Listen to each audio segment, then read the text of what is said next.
It was Halloween day, and instead of trick-or-treating in our neighborhood, my parents decided to do something different that year. They booked a weekend stay at a small family resort about an hour away from our house. The place wasn't huge. There were maybe 10 small wooden cabins scattered around a lake, a main lodge where everyone gathered, and a big open field where the resort hosted activities. The entire property was surrounded by woods. During the day, it looked peaceful, but once the sun started going down, those woods looked completely different. Dark, thick, like the trees were swallowing the light. We arrived around early afternoon. Kids were already running around the property in costumes, even though it wasn't dark yet.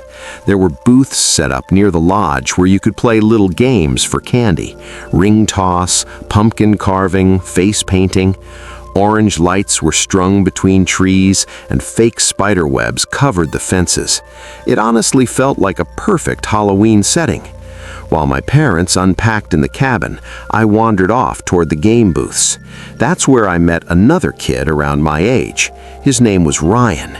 He was wearing a skeleton costume with the black suit and white bones printed on it. We started talking while playing one of the candy games, and it turned out his family was staying in the cabin right next to ours, so we ended up hanging out the rest of the afternoon.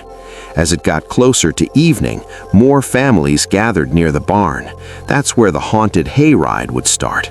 The tractor was parked there with a long wagon full of hay bales for people to sit on. Workers dressed in zombie costumes stood around, getting ready to jump out during the ride.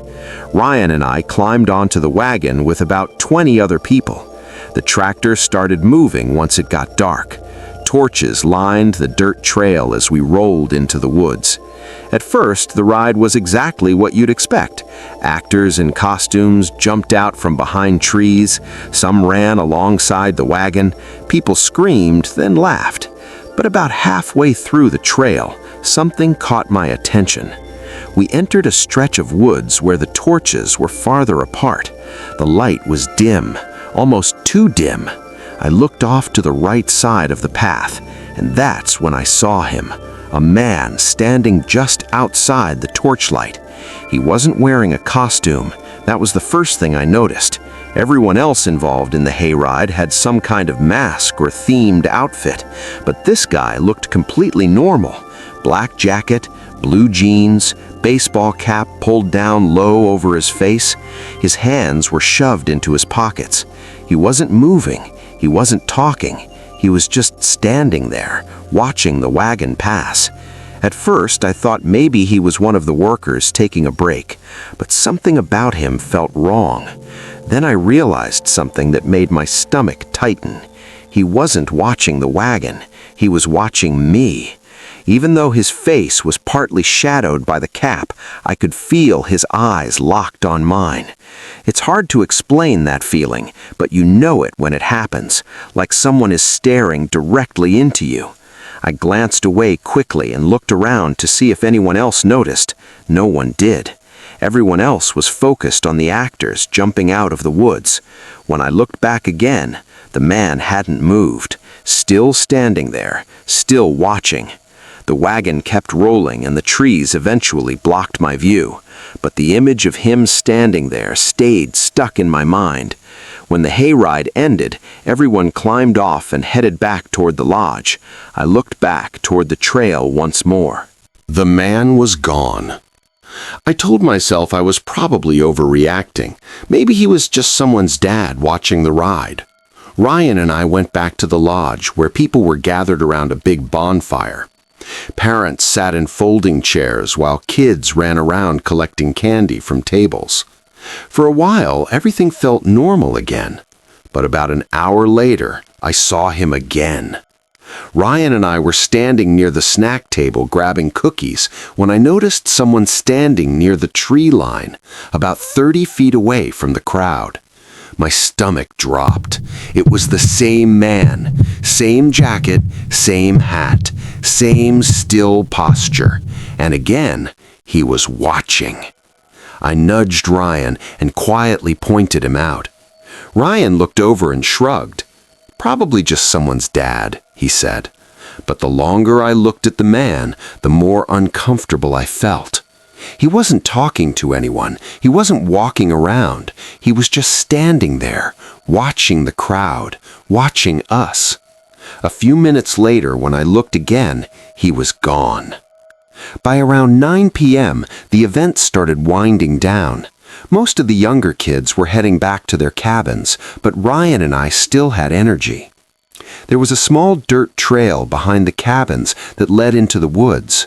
Ryan suggested we walk down it a little bit, just to make it spooky, he said. I didn't really want to go far, but we both had flashlights and I didn't want to look scared, so we started down the path. At first, we could still hear the noise from the resort, people talking, music from the lodge, but the farther we walked, the quieter it got. Eventually, the only sound left was our shoes crunching on the dirt. We walked maybe 200 feet before stopping near a small clearing. There was an old wooden sign nailed to a tree that read, "Private Property." Ryan started throwing small rocks at it like we were trying to summon ghosts or something. We were laughing, just being dumb kids. Then we heard it. Footsteps, heavy ones, slow, coming from deeper down the path behind us. We both froze.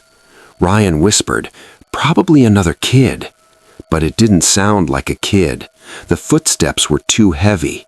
I raised my flashlight and aimed it down the path.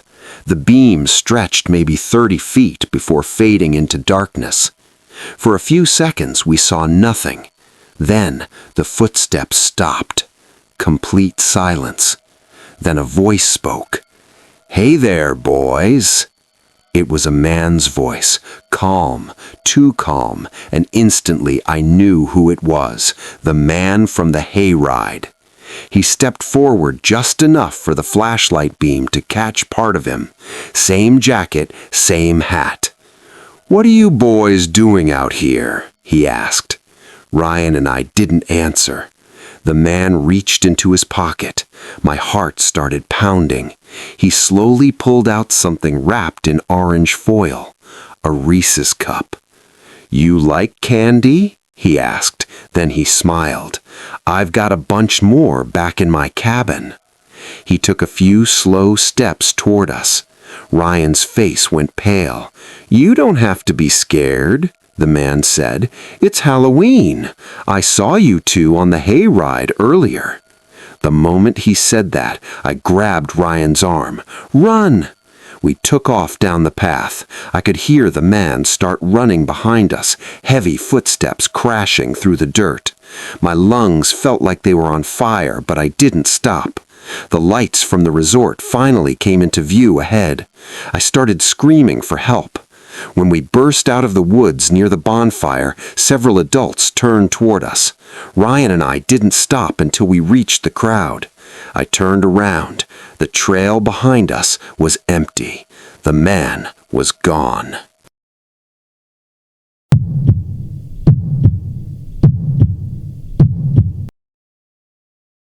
I'm 25 years old now, but at the time I was 22 and working as a community worker at a youth center.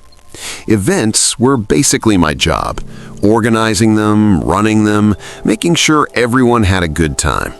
That particular Halloween was exhausting. The center hosted a huge festival for families and kids. We had everything: costume contests, trivia games where kids could win candy, obstacle courses, and even a kids versus parents dodgeball match that turned into absolute chaos. It was fun, but after several hours of supervising games, handing out prizes, and dealing with hundreds of excited kids, I was drained.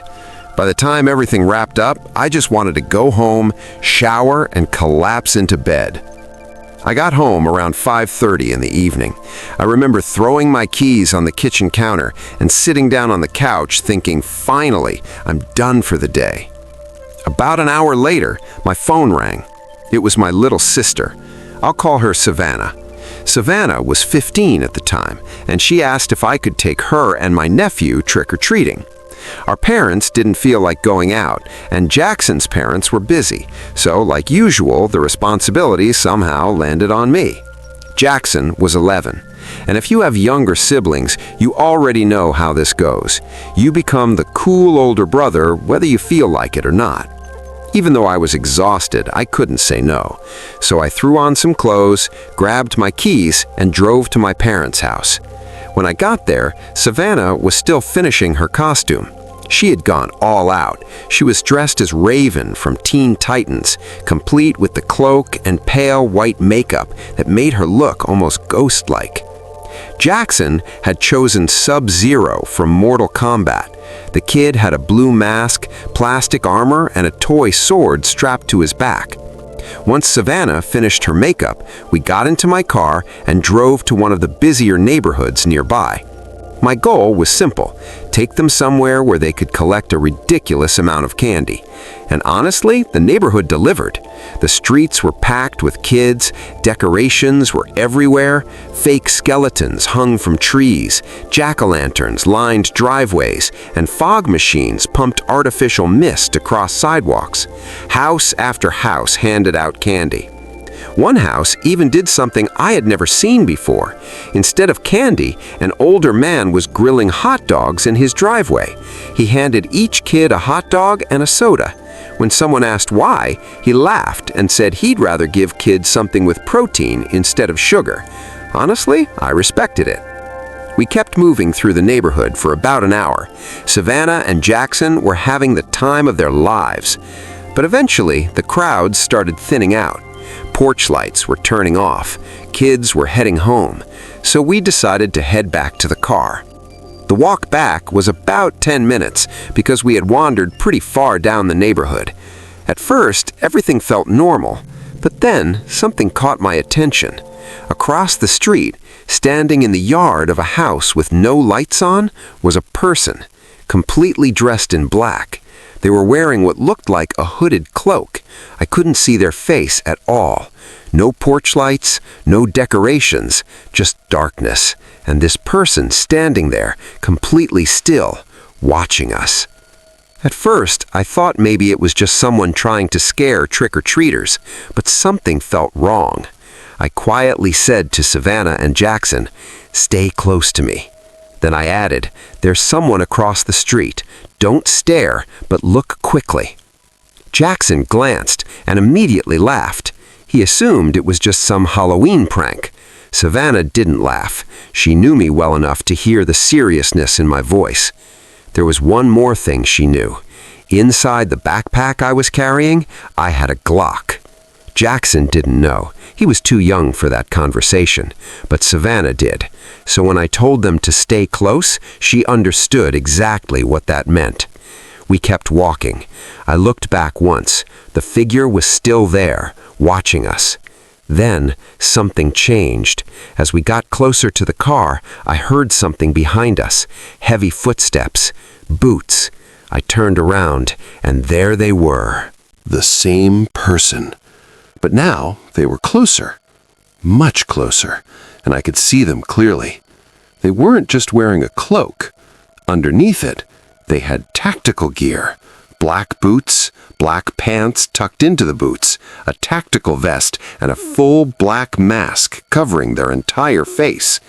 My stomach dropped, because when you see someone dressed like that, your first thought is one thing: they're armed. I leaned closer to Savannah and Jackson and whispered, "Listen carefully. Do not stop walking. Do not look back. The person I mentioned earlier, they're following us." Savannah nodded slightly. Jackson stayed quiet, but I could tell he was starting to realize something wasn't right. We kept walking. Every few seconds, I glanced back. The person stayed the same distance behind us, still following. When we reached the car, they were still approaching. That's when I made a decision. I opened my backpack, pulled out my Glock, and turned around. I pointed the gun directly at them. "Why are you following us?" I asked. The person froze. They slowly raised their hands. Then they reached up and removed the mask. It was a woman, probably in her 30s, but something about her expression immediately felt wrong. Cold, empty. I asked again, "Why are you following us?" She stared at me for a moment. Then she said something that made absolutely no sense. In a strange, robotic tone, she said, "I'm an undercover cop. I received a report of a break-in nearby. I was investigating." She then pointed toward the house where I first saw her. But the story didn't add up at all. If she was undercover, why was she wearing tactical gear? Why the cloak? Why follow us instead of questioning us immediately? I asked her exactly that. Why are you dressed like that if you're undercover? She didn't answer. She just stared at me. Then her expression changed. Her eyes darkened, and slowly she smiled. It wasn't a normal smile. It was something else, something malicious. Then she said the sentence that still chills me to this day. "If you didn't have that gun, this night would have ended very differently for you." Right after she said that, I noticed movement behind her. 4 people emerged from between 2 houses. 3 men, 1 woman, all wearing tactical gear, none of them smiling. Their faces were completely blank, like emotion didn't exist. I immediately shouted, "Get in the car!" Savannah and Jackson didn't hesitate. They jumped in. I kept the gun pointed at the woman while backing toward the car. Then I got in and drove away as fast as I could. As we left, I looked in the rearview mirror. The woman was still standing there, smiling. The others were watching us, completely silent. The drive home was quiet. No one spoke. I dropped Savannah and Jackson off and made sure they got inside safely. Then I drove back to my apartment. And that's when the paranoia started, because I couldn't stop thinking about one thing. Why us? The neighborhood was full of people, so why did they target us? A few days later, I got a text message from an unknown number. It contained only one thing, a picture. It was a photo of my car, taken in the parking lot of my apartment complex. I reported everything to the police, but without a direct threat, they said there wasn't much they could do. 2 years later, I still think about that night, and I still wonder the same thing. If I hadn't been armed, what exactly were they planning? At the time, I was living alone in a small house on the outskirts of town. My girlfriend was away visiting her parents that weekend, so I had the place to myself. Halloween had always been my favorite holiday. Even though I didn't have kids, I still enjoyed handing out candy. That night, the neighborhood was lively until around 9 p.m. Kids everywhere, costumes, parents walking around with flashlights. But by around 10:30, everything died down. The street got quiet. Most houses turned their porch lights off. I was sitting on my couch watching The Conjuring 2 and eating leftover candy when I heard a knock. It came from the side door, not the front door. That was unusual, but I figured it was probably some late trick-or-treaters. So I walked over and opened the door. No one was there, just my driveway, dark, empty. I shrugged it off and went back inside.